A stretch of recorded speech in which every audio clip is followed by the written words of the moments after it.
Welcome to another edition of Flea Market Fantasy, the world's second greatest Bronze Age era comic book podcast. Joining me as always is new Mike Kevin Jank. I'm here, and I'm still white. Yeah. Kev is still white. Hey, why don't you explain to the kids who our special guest is there, Kev?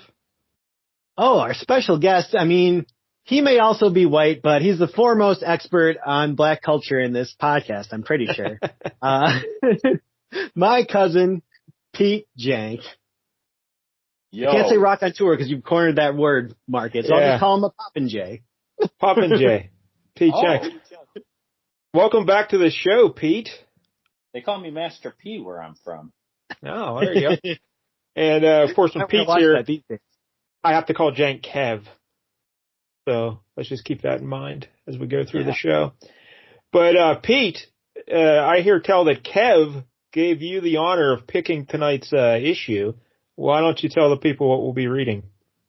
Oh, well, he gave me the honor of picking a comic, so I wanted to do a fun one here.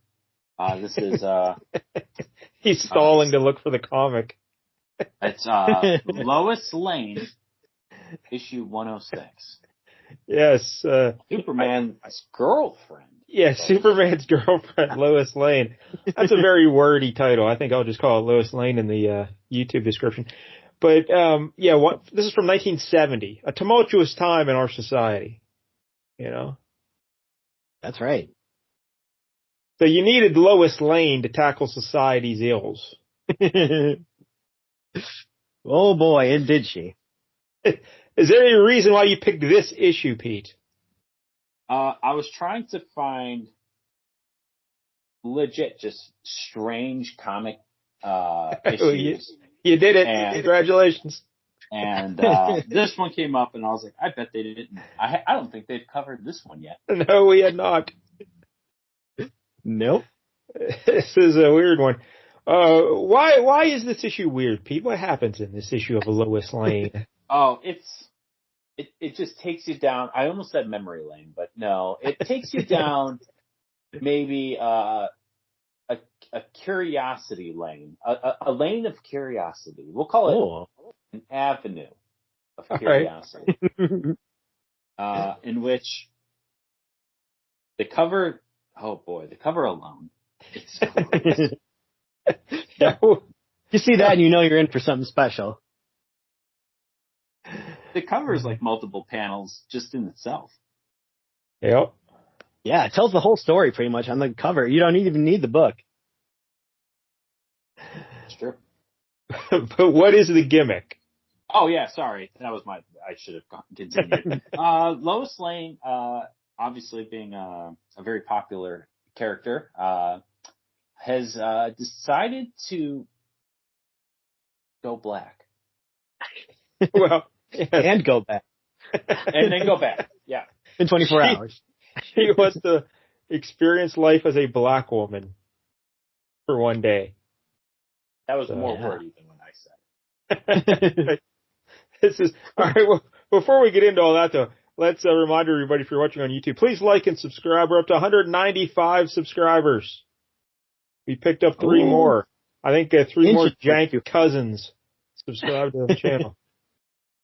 Yeah, if we could just get all the Jank cousins to subscribe, we'd get to 500 pretty quick. Yeah. That's accurate. Too bad a lot of them are holdouts. Yeah. Sadly. All right, so but getting back to this here issue there. Well, first let's talk Lois Lane. Now, Kev, why don't you explain to the people who don't know who Lois Lane is? Who's Lois Lane? Who's Lois Lane? I don't know that anybody doesn't know this. Everyone knows who Lois Lane is. Lois Lane is the street that Pete lives on. That's true, actually. Yep. Sorry. It's not even just a joke. Oh, wait, yeah. That's legit? Wait, what? Yeah. Yeah. It was one of the main reasons in why I chose to buy this house. Oh, I had no idea. Wow. That is pretty cool. All right. But other than that, she Elm Street, but there was a pervert on Elm Street, so we chose against it. Yeah. Lois Lane. All right.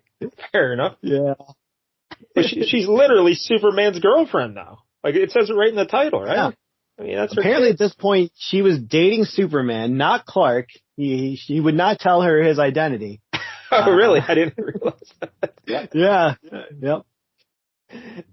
She's still thinking they're different people, but that's got to be awkward. And she's, of course, a news reporter at the Daily Planet. That's right. The bastion of yellow journalism, the Daily Planet. And it was so popular that like Superman must have been killing it because they gave like her own comic. They gave Jimmy Olsen his own comic. Like, why are you giving all these spin-offs to like side characters who don't have superpowers? But somehow I'll tell you in a second. Like this. Yeah, I'll tell you here in a second.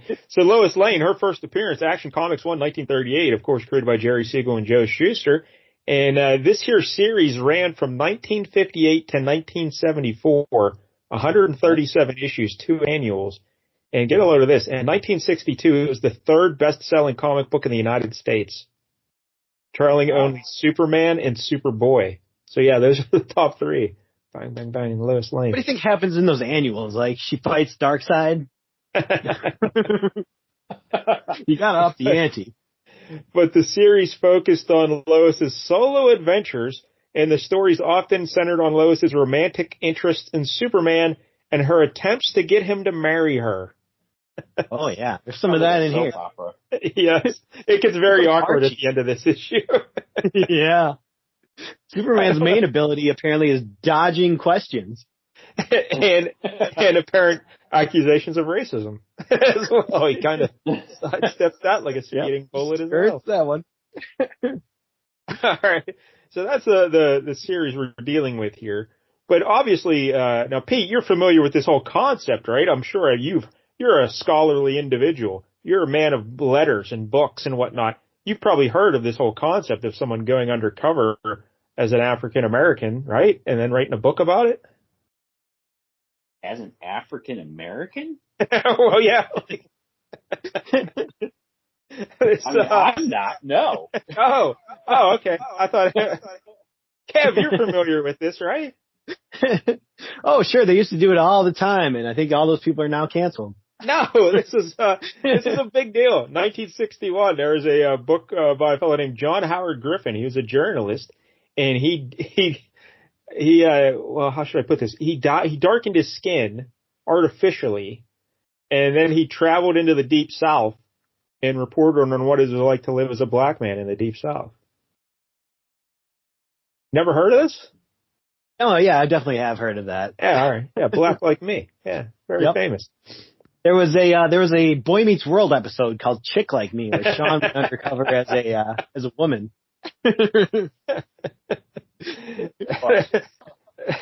also a WKRP episode where Les Nessman, when he did blackface because he wanted to do a Black Like Me thing on the radio. Uh-oh. And that didn't go over so well. All right, but anyway, radio? Yes. Why did you have to go all out then? So, John Howard Griffin, he did his little thing here under doctor's care. He took like large doses of this medication to darken his skin, and he also spent up to 15 hours a day under an ultraviolet lamp for a week. And then after he did his investigation, he quit taking the medication and spent 3 days in a hotel room to avoid the sun. And boom, he was back to normal. But in this book, also got severe cancer. He did not. Oh, there's a rumor that he died of cancer. He actually died of diabetes later. But he did get nauseous, I think, taking so much of his medicine. But anyway, in this book, Lois doesn't do any of that. Nope. Nope. Now when you got Kryptonian technology on your side. What does she do in this here book, Kev? It's some kind of plastic-mold, like I guess when you go to the zoo and they make those little molded plastic animals, but they do it around her body, and it just looks so realistic. It can also do hair, apparently, because she has an afro now. And I think she also comes out looking a little bustier. So Superman was monkeying with the dolls a little bit. But, yeah. Well, it's got to add another layer, so. So the writer here is a fellow named Robert Kanigher. We've talked about him on the show many times. Famous DC editor and writer. he has 1,918 writing credits at DC. That's a lot. Just to sit down and write 1,900 of anything. It's a lot. And 1,900 words. His most famous work is probably on Sergeant Rock, and then he had a 22-year run on Wonder Woman as a writer and an editor. So, yeah, he's like synonymous with the Wonder Woman. I'm pretty sure that's when we talked about him before on this show. We did a Wonder Woman issue at some point. And the artist here is a fellow named Werner Roth. We've never talked about him. Born 1921, sadly passed away in 1973. 33 penciling credits at DC, including 15 issues of Lois Lane. He also worked for Marvel under the name Jay Gavin, and he did that to prevent his bosses at DC from knowing he was moonlighting for the competition. But he had 164 penciling credits on Marvel, and he was the artist who immediately followed Jack Kirby on the X-Men. And he did 17 issues from 13 to 29. So, yeah, I was going to say that Werner Roth does sound familiar. So those are the creators we're dealing with here. Pete, I'm sure you're big fans of both of them, right? Oh. Yeah. He's got his Werner Roth collection at home. Pete, are you a big Superman guy in general? No. You answered that almost as quick as I do when someone asks me that. Yeah. No. God. He's the worst. Yeah, he is, right? They just made him too powerful, just ridiculous. Not good. Yeah. I don't know what's going on there. It's just like Captain Marvel. Yeah. Make somebody so good that everybody's going to like you. Too good, and then nobody's going to like you. We just did Martian Manhunter last week, who is like even more ridiculous. Like he's got all of Superman's powers plus like 75 more. He can turn invisible, shapeshift. Yeah. Changes density. So, he's an alien. Yeah. Well, I guess so was Superman. So, that shut me up. Both last sons of their planets. They're pretty much just ripping each other off. Yeah. All right, well, I guess that's all the backstory we need for this. How about, Kev, it is your usual job, but maybe let's let Pete describe the cover for us. Sure. Pete, are you looking at the cover, Pete? I was just a second ago, but then a porn picture popped up on this website, and now it's frozen this entire site, and I can't get back into it. All right. Well, just describe the porn picture for us instead. That'd be nice. It was a lady. Her toes were white. All right. Her Superman give her a little bit more in the bust as well. All right. Well, let's go, Kev. I guess it's your job again. You got to describe the cover for us. Just when I thought I was off the hook. So we got the little corner circle up there of Superman and Lois Lane walking, arm in arm on a date. That's nice, I guess. And then right below it says DC, Superman's girlfriend, Lois Lane, even though it says that right next to it in the actual title. So I don't know why they're terrible. doubling up on that. Also, they're spelling girlfriend as two words. So that shows you how the language has evolved since 1970, I guess. Also, when we get to the actual title of the book, Lois Lane is in one font in orange. Then we have the traditional Superman's logo, and then girlfriend is in a different font in white. This is the ugliest title thing I've ever seen. It really is. And yeah, you can see how much effort they put into Superman. Like he's got the cool letters, like the blocky style 3D coming out letters. But then Lois Lane is just like, whatever. This is fine. It's awful. It's simple letters. Yeah. But here's what we should do for our comic book title. Let's have, make it 4 or 5 words and have them all in different fonts and colors. That'll look awesome. Let's do that. Yeah. It's like that Fiona Apple album where it was just a paragraph. That was the title of the album. When the Pawn. Yeah, that whole thing. All right, so what about the actual action on the cover, though? What about that? Yeah, it's a black background, and then we got a 3-panel type thing going on here where all the way there on the one side we got, are you sure you want to go through with this, Lois? She says, yes, Superman, close the body mold and switch on the power. And she's being closed into this sarcophagus type thing. And then we get the middle panel where Superman's working the controls there, and she's getting zapped with some kind of energy. And Then in the last panel, it's important that I live the next 24 hours as a black woman. And yep, now there she is. She's been fully blackened. And, also love so we get the title. Curious Black. Yeah. I am curious. Black in parentheses. Yeah. So weird.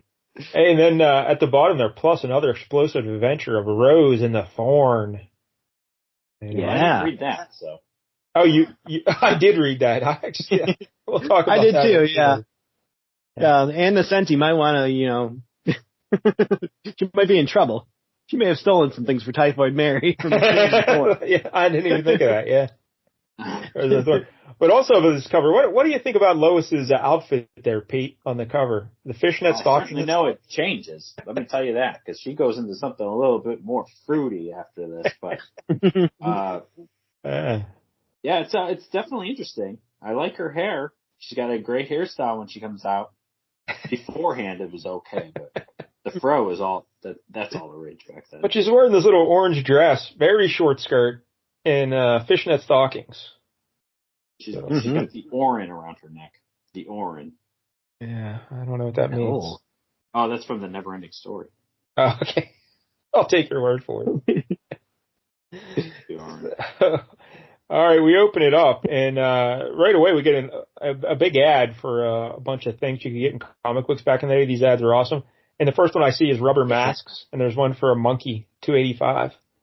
I want to get that monkey mask for $2.85. Yeah. That's so many. Pretty awesome. X-ray vision glasses. Yeah, those always worked. That's the classic comic book ad, the X-ray vision glasses. So, all right, we open it up. We get a splash page here, and Lois is black, and she's talking to Superman. She says, "Look me straight in the eye, Superman, and tell me the truth. Will you marry me just the way I am?" And Superman says, "Lois, how could you ask such a question of me? Me! Don't answer a question with a question, Superman. I'm not black, but you're white. I want a simple answer, yes or no. Will you marry me?" And even though apparently it sounds like she does this every issue where she's like, "Will you marry me?" And he's like, "No." So I don't know why she thought like, "Oh, this is really going to put him on the spot." Well, I guess normally in the issues, she tries to get him to marry him, and then there's some little comedic mishap at the end to prevent it or something, Like Hong Kong Phooey. So in this issue, the comedic mishap is racism that prevents it. Superman wants none of it. It's like, oh. Dude, look, her dress has changed. She's now wearing a watermelon dress. Yes, it's green with pink on it. Which is very... And black seeds. I'm not sure if you're seeing what I'm saying. That is true. I didn't even notice that. It's fruity. That was probably a bad choice by them. This is very, very racist, this whole issue. All right, so...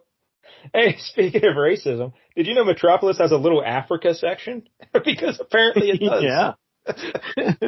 They keep all the black people in Little Africa.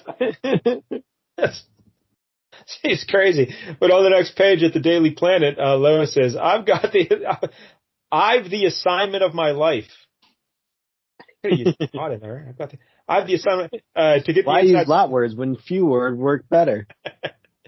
To get the inside story of Metropolis' Little Africa. Yeah, I had no idea Metropolis had a Little Africa. Yeah. I wonder how deep they go. Like, they're like a little Czechoslovakia. You got neighborhood for everybody. I don't know. But, so she's all excited. But Clark Kent is sitting there and he's worried, and he said, "Oh, good luck, Lois." But then in his mind, he's thinking, just the same, I'm going to change to Superman and keep an eye on her. Can't let a white lady go to Little Africa. Yeah, there'll be trouble. What are you thinking? Yeah. So off she goes. And here, this cab driver, her buddy, he's like, "Yeah, I'll take you down there to Little Africa, little lady, He seems all friendly. But then later, we find out he's a dirty racist, too. Right? Yeah. So she's got it all. Yep. And so, Pete, how does Lois Lane, how does she fare when she goes down to Little Africa? Well, I'll tell you right now. They don't like her. They want nothing. She's got what I like to call the disease. Being whitey? Yeah. Of being whitey. Yeah, basically, she starts to try to talk to several different people, and everybody just seems to be ignoring her. The first group she runs into are just a group of kids, and she's trying to ask them about, different things like school and whatnot, but they just kind of turn their back and run away. Now, this could just be a kid thing. Yeah, it could be. They don't like the adults. Yeah. I always ran away from adults.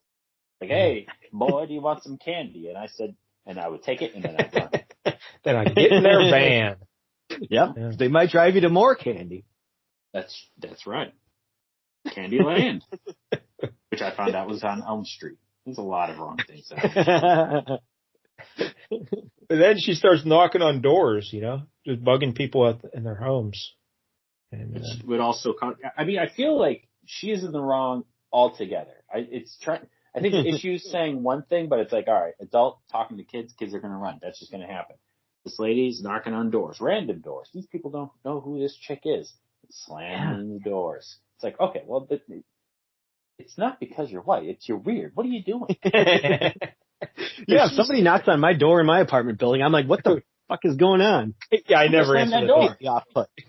I'll stand right in front of the window and look at him, and I'm not answering the door. I'm not even going to pretend to not be home. No, I'm in here. I'm not answering the door. But yeah, Lois Lane, she's superstar reporter Lois Lane from the Daily Planet. She figures everyone's just going to fawn all over her, But this is not the case. Not even the baby wants anything to do with it. Yeah. That's not the way it is in Little Africa. Mom's like, you ain't touching my baby. This is my favorite one. This is great, yeah. She finds an old lady. Well, you talk about it, Kev. Explain this next one. Yeah, she finds an old woman in the park, and she sits down next to her. She's like going to talk. She's going to chat up this old lady. And the woman's like, oh, nice to have the sun shining on your face. And Lois is so happy. She's like, at last someone is speaking to me. I'm Lois Lane, madam, a reporter for the Daily Planet. I'd like to. And she just gets up and walks away. She's like, oh, even though she was blind, she could tell from my voice that I was white. So she just booked it. He's like, nope, I'm out of here. I'm not talking to Whitey. Get out of here. Now as she goes down the streets of Orange, she sees a young fellow on the corner. He's preaching to everyone else around him. He's like, look at her, brothers and sisters. She's young and sweet and pretty, but never forget, she's Whitey. And he's pointing right at Lois Lane, It reminds me of Samuel L. Jackson in Die Hard with a Vengeance. Where she's like, who don't we need to help us? White people. That's right, kids. And he's still going off. He's like, yeah, she'll let us shine her shoes and sweep her floors and babysit for her kids, but she doesn't want to let our kids into the lily white schools. And she's like, and she's thinking to herself, he's wrong about me, but right about so many others. Poor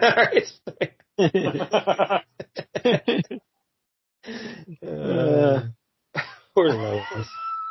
What a horrible afternoon for Lois. But thankfully, Pete, who comes to save the day? Hey, the only person who can. Anybody else but Superman. Good old Superman. Superman shows up, and he's just like, wow, what's going on here kind of thing. Oh, goddamn pornos. This site sucks. They need to make site. There's a special browser we can hook you up with that blocks all that. Yeah. Grave cuts down on that a lot. Yeah. Oh, God. Terrible. Yeah, otherwise it's unbearable. It's all the worst. But anyway, she's like, hey, Superman, I'll never get inside Little Africa unless you help me. And he's like, all right, I'll help you get inside Little Africa. I don't know, there's something so wrong about all of this. But yeah, he takes her to the Fortress of Solitude, which again is a concept that he stole from Doc Savage, which I have to point out every time. And didn't even change the name. Just, anyway. Oh, really? Yeah. I just stole it. All right, so yeah, he takes Lois to the old Fortress of Solitude there, and he puts her in the plastic mold, which is gigantic. has always had a plastomold, or is this just specific for this issue? It says it was invented by Darnell, a Kryptonian surgeon, as told in Lois Lane issue 90. Oh, okay. So Yeah. this is a reoccurring member of the cast. The plastic. I wonder how it was used the first time. Well, next week. Lois wanted to be Asian for a day. So anyway, he puts her in the plastomold, and just as Kev described on the cover, we go through the same thing. He flips the switch, and Lois slowly turns black. And she pops out, and she's ready to go back to Little Africa. But just before that, Superman warns her you'll be different outfit. Yeah, she says I have to go change my clothes. I'm still dressed too white, I guess. To go change my clothes. But he tells her you'll only be black for one day. You know. Yep. It's gonna wear off. So Kev, she goes down there. She says, "Oh no, it starts to rain. I don't want it to ruin my beautiful Afro attire." Because she's wearing African garb now. Hip on the lingo already. Yeah. But she tries to flag down her buddy, the cab driver, and he just drives right past her. Yep. I'm not picking you up, lady. Does. And he goes and picks up a Whitey while she's standing there in the corner. Color of my money isn't good enough. So Kev, now she goes to the subway, and it looks like she's that one guy, the blonde, looks like that dude from Scooby-Doo. Oh yeah, it totally does. He's got the little scarf Fred's around a bit him. of a racist. So what goes on now, Kev? She's just kind of feeling conspicuous. She feels out of place, like everyone's staring at her. Just the only difference is my skin is black now, and I'm covered in plastic. Plastomold.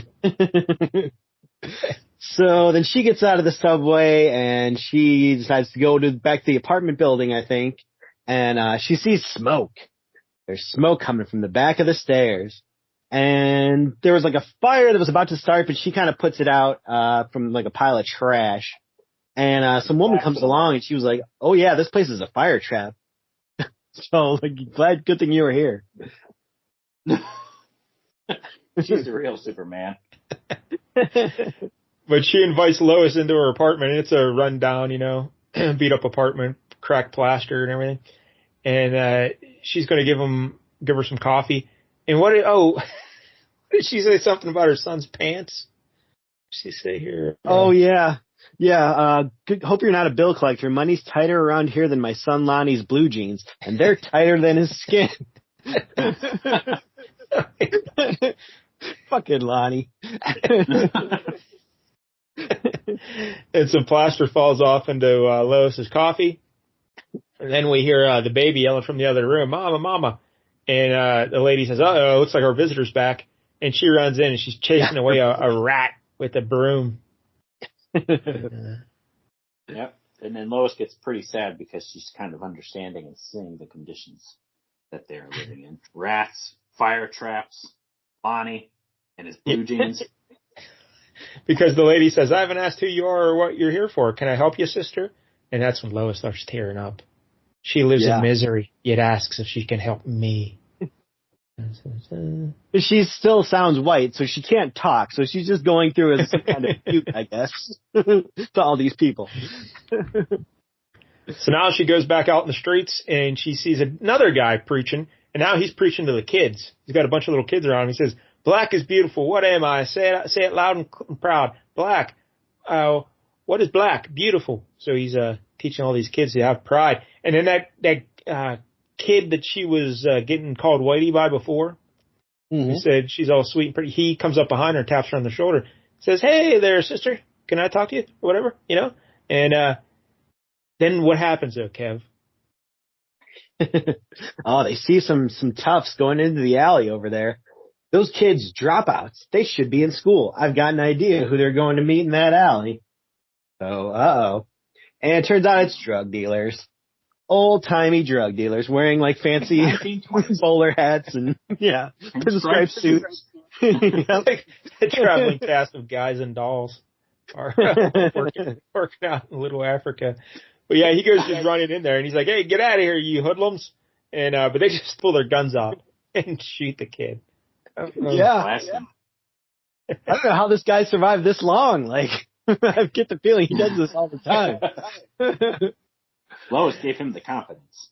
But Lois, catches his body as it's falling down, and then here comes Superman, and he heat visions their guns, and so the guys and dolls people drop their guns, and then he for him to wait this long. You could have stepped in before he got shot, maybe. Superman's fists erupt like twin volcanoes. That's how it's described.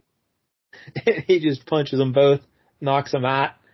And then like a blast furnace, melting our guns to taffy. I just like that they say they could feel the heat coming from his eyes. Like a dog in heat. So could that guy in that Christmas with the Superheroes issue where Superman was a male prostitute? You remember that one? Superman picked up a guy. His car. Anyway, Superman, he's so still. Yeah, because he got shot in the chest. But Superman picks him up and Lois, and they fly to the hospital. And while they're working on the kid, and I don't know how old he is. How old is this kid? Like 18, 20, something like that. He's in his 20s or 30s. But I have a question. Do you think that Superman may have used his but didn't say anything, which is why it's not in this issue? But do you think he used his X-ray vision and was about to say, "Oh, it looks like he got shot," but then he realized how stupid that would sound because obviously he did? I don't know. I never considered that. Yeah. The small things, I guess. But, so they're in the hospital now, and they're looking for blood donors. And Superman says, "Hey, I'd give you my blood, but you don't have a needle strong enough to penetrate my skin. Sorry." Yeah. So he can't do it. Yeah. But Lois is like, "Hey, I'm O negative, just like him. So yeah, I'll donate the blood, And she gets down there. She's donating the blood. She's looking over at him, and she's like, "Oh, please let him be okay. Please let him be okay." And after she donates the blood, now Kev, she goes and has a heart-to-heart with Superman. Yeah, here comes the big confrontation that we saw at the beginning of the issue. Yeah. She's like, "Look me straight in the eye and tell me the truth. Do you love me? Suppose I couldn't change back. Would you marry me, even if I'm black, an outsider in a white man's world?" He's just like, how can you ask me that? You ask that of Superman, an alien from Krypton, another planet, a universal outsider? I don't even have human skin. It's tougher than steel. But your skin is the right color. I couldn't risk placing you in deadly danger from my foes. They'd try to hurt me by killing you. So that's a no. That's a no. It's too dangerous for us to get married, so yeah. Let's not do that. Let's just, have some fun. It's called a side piece, Lois. But, yeah, we never got a yes out of him about the whole race question, sure, I'd marry you. But before she could say another word, a little something happens. Happens. She reverts back to white. That something was a sigh of relief from Superman. He immediately flew back to the fortress and destroyed the plastic-mold. Like I thought for sure we'd get the whole speech about, no, love isn't skin, it's more than skin deep. I love the woman you are, Lois. I don't care what your skin color is. No one should be judged by their skin color. We don't get any of that from Superman. We just get a lot of hemming and hawing. Typical Superman, I would think, but no, they don't deliver. He's just stalling until she turns back to being white. So, all right, then the nurse comes in and she says, "Hey, that fella, he's starting to wake up there." And she goes, "Wait a minute." And she's like, "Yeah, it's me, nurse. I'm now white." Yeah, it's me. Don't worry. This can't be the first time you walked in on this. But Lois is concerned. She says, "He called me Whitey, his enemy. What will he say now?" And Superman says, just go ahead. See what he wants there, Lois. Just so I can get out of here before you ask me to marry you again." But then Pete, she goes in to see the fella, and what happens? This is actually a pretty great little scene here, because there are no words. It's all just panels, and you get a little shock and awe from his face initially, and big old smile, They both reach their hands out towards each other. They do a good old shake and embrace. Yeah. They shake hands, and that's how the story ends. Yeah. That's pretty sweet. And a nice sentiment behind the story, right, Pete? Oh, yeah, that's why I chose it. Yeah. The execution's a little weird at times. But, a little wonky. Did you call me a honky? I so wanted someone to use the word honky or cracker. And it should have never happened. Nope, just Just opportunities. But yeah, that was a nice little story there. A little goofy, but what did you think, Kev? Yeah, it was a fun time. I enjoyed it. It's very of its time, which, I mean, even for the 70s, this seems kind of goofy. This is 1970, so it's very early. Yeah. But still, DC was always behind. Like, I feel like they were always, not quite up to the times. Well, I don't know. They actually were the leader, right? Then with the old heroin story in 72 or whatever. Yeah. So, they were actually cutting edge there for a little bit. So. But so many of our, books that we've read from DC, we were like, wait a minute, why is this like 1982 when yeah, seems in like that sense, yeah, they did. That is weird because they're like groundbreaking with the Green Arrow, Green Lantern stuff. But then Batman in like 83 was still like the most ridiculous thing ever. So. And like it does even out. By like the mid 80s, DC was kind of, lapping Marvel a little bit in terms of maturity. So, all right, that's that story. Now, Pete, I'm sure you read all this other stuff, Letters to Lois and Rose. Nope, I didn't know who they were, so I didn't care. I thought these were just ads, and then I thought it was just like fan-made letters to somebody. And I was like, well, I think that Lois is Lois Lane, and I think I think Rose is the Rose and Thorn, who we will be talking about here in a second. But then we did need though is an Aquaman Twinkies ad. Yeah, not a single one to be seen. But what we do get is Wonder Women of history from Wonder Woman. And although we don't see Wonder Woman in any of this, I guess she's narrating. Could have used a picture of Wonder Woman. A letter, I guess. But she tells us about Martha G. Kimball, a Civil War nurse. And we get 2 pages of this Martha Kimball. And they show her caring for soldiers. And I guess it was her idea to come up with Memorial Day. So look at that. I learned something from Lois Lane. And Wonder Woman. Yeah, thank you, Wonder Woman. So... stopping by, even though you didn't. All right, now we go to Rose and Thorn. And I had heard of this character, I guess, but I had no concept of it. And I was a little surprised. I had heard of it. But all right, so the original Rose and Thorn, the original Rose was a lady named Rose Canton. She premiered in Flash Comics 89, 1947, created by John Broome and Carmine Infantino. She had a split personality.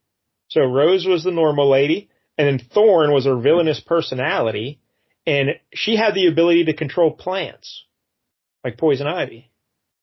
Oh. Yeah, how about that? Original. Makes sense with the name.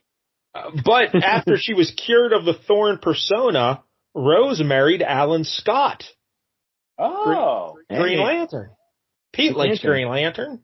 Yeah. Ew. And they had 2 kids together. 13 years old? Oh, no. This is a different Green Lantern. The one that didn't like 13-year-olds. But they had 2 kids together. But then her madness returned. She left Scott and put the kids up for adoption. And then she lived in seclusion. She resurfaces to fight the Justice Society a few times. But when she got her senses back, when she realized all she had done, she killed herself. Holy hell. Wow. That's pretty dark. That got dark. Yeah. I didn't know Alan Scott had such a crazy, dark ex-wife. But in this issue... Or Superman, for that fact, for at least 24 hours. But in this issue, our Rose and Thorn story features a lady named Rose Forrest, the daughter of a Metropolis police officer who was killed by a criminal gang called the 100. And she was created by Robert Kanigher and Ross Andru, who we know from The Amazing Spider-Man, of course. And she started running as a backstory with issue 105, so this is only her second appearance. And this Thorn has no superpowers, so she can't control plants, but she's a skilled fighter, and she carries combat daggers, a barbed whip, and a bandolier of thorn-shaped weapons that can do a bunch of stuff like explode, create smoke screens, or blind her opponents. How about that? Oh, like that. All the stuff. So that's who we're dealing with here. Rose and the Thorn. So again, it's not two ladies. It's one lady who's loopy. And two identities. Yeah. Yeah. Like Typhoid Mary, like Jank was saying earlier. Yep.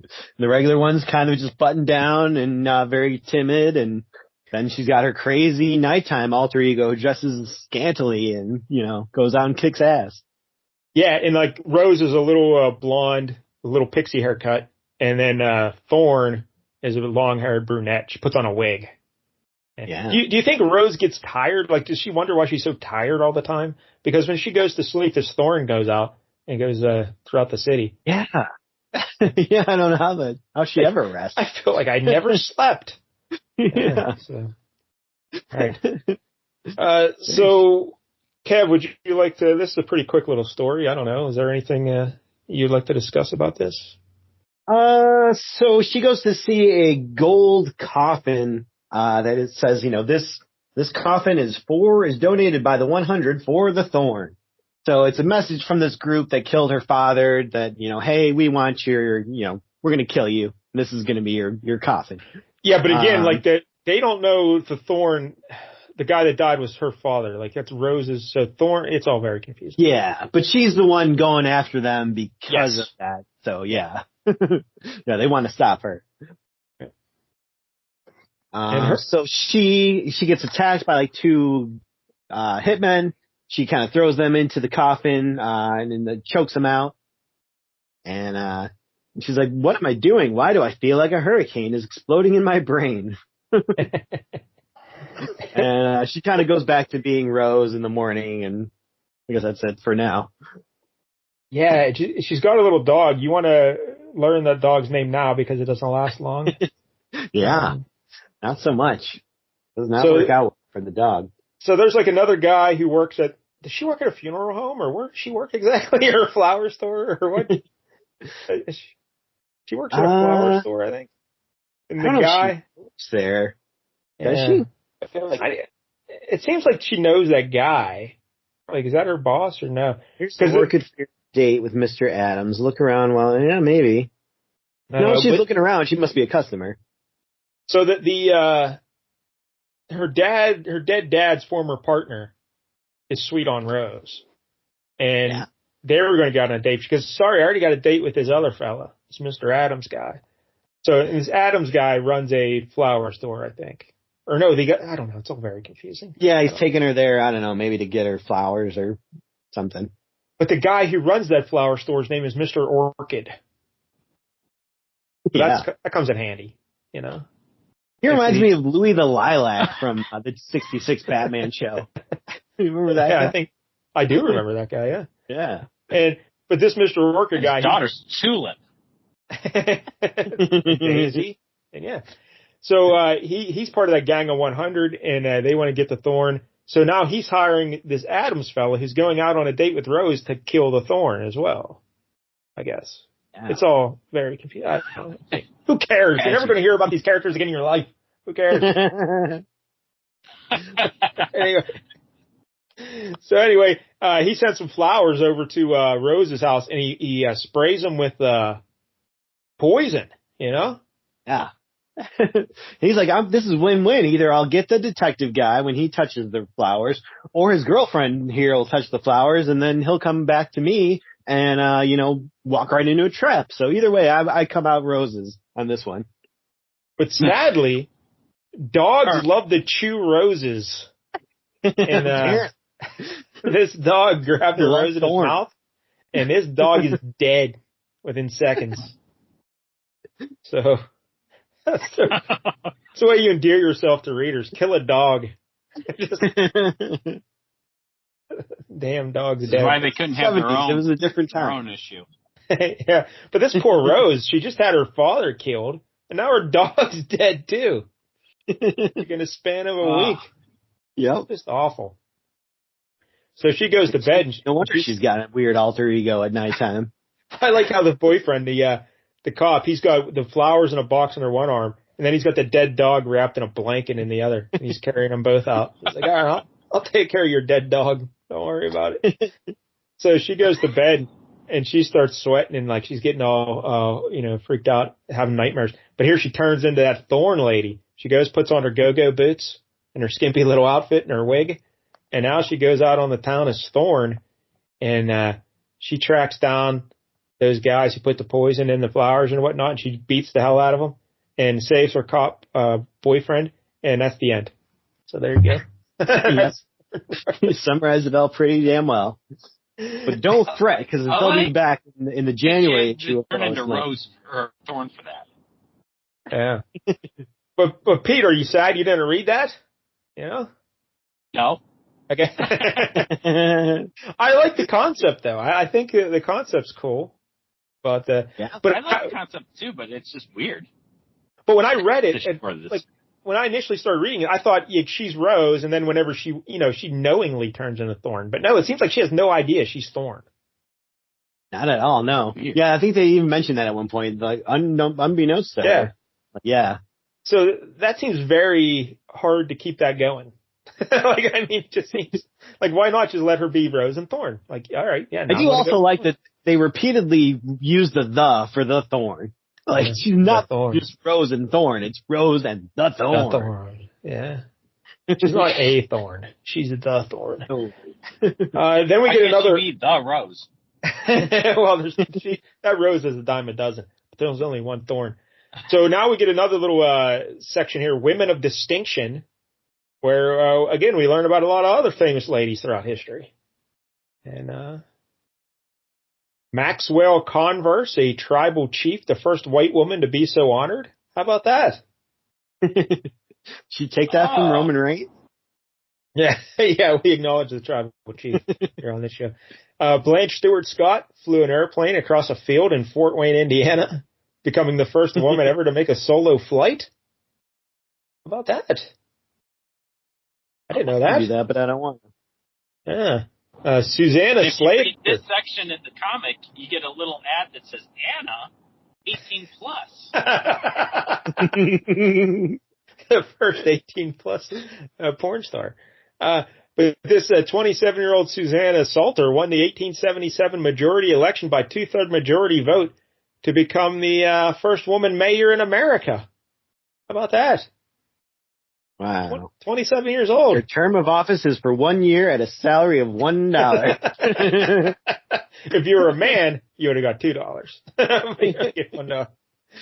And, of course, Hannah Adams decided at the age of 17 to turn to writing as a means of earning a livelihood, thus becoming America's first professional woman author. How about that?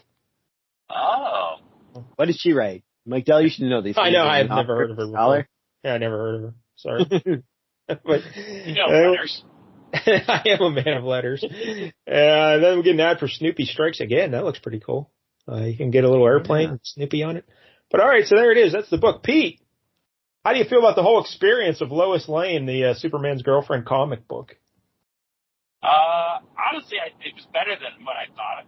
I mean, obviously I haven't read the rest of them, but I mean, it did tell a better story. I truly thought it was going to go off the rails, but it actually was pretty good. I mean, it went off the rails. Are you driving right now to Little Africa? What are you doing, Pete? I am on my way to Little Africa right now. And yes, I did go to the plastic mold first. All right. Well, you should be okay. They'll talk to you. But, Kev, what'd you think? I would agree with Pete. It was a fun time. It didn't go into the territories mostly that you think they might have, taken some missteps into. It was a pretty good message. I liked it. And the Rose and Thorn stuff, like you said, was interesting. I'm not going to say it was the best told story I've ever read, but I liked the character well enough. And it was interesting. Yeah, like Rose and Thorn. You get some Ross Andrew art there. Not his best stuff, but it's pretty good. I like this Werner Roth guy's art, though, in the first story. I thought he did a real good job there, like classic comic book art. Lois looked foxy. Yeah. So I enjoyed it. So I don't know. What do you think, Pete? 1 out of 10 for Lois Lane? I'd say probably a good 7.5. Yeah. I'll come in at yeah. I'll come in at 7. What do you think there, Kev? Yeah, I think I'll also go 7.5. I think he's right on the money there. It runs in the family. The Janks always give We like our halves. So, all right, there I'm it is. I'm an 8th man myself, but this I'll go 2.5.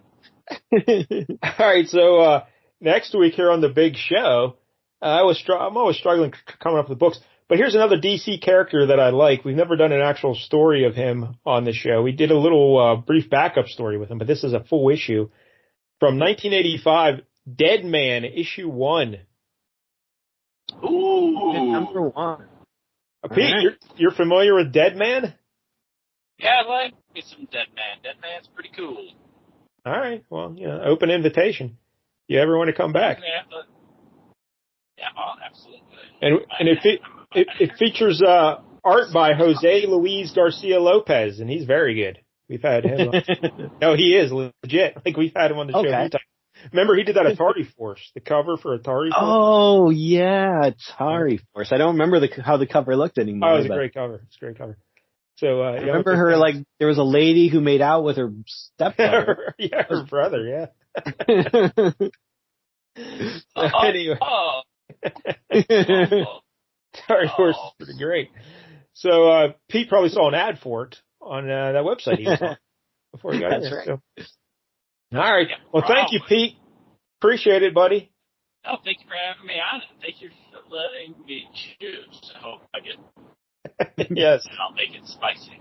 And what a choice it was. So, again, if you're watching on YouTube, please like and subscribe. And until next week, don't get any jank on you.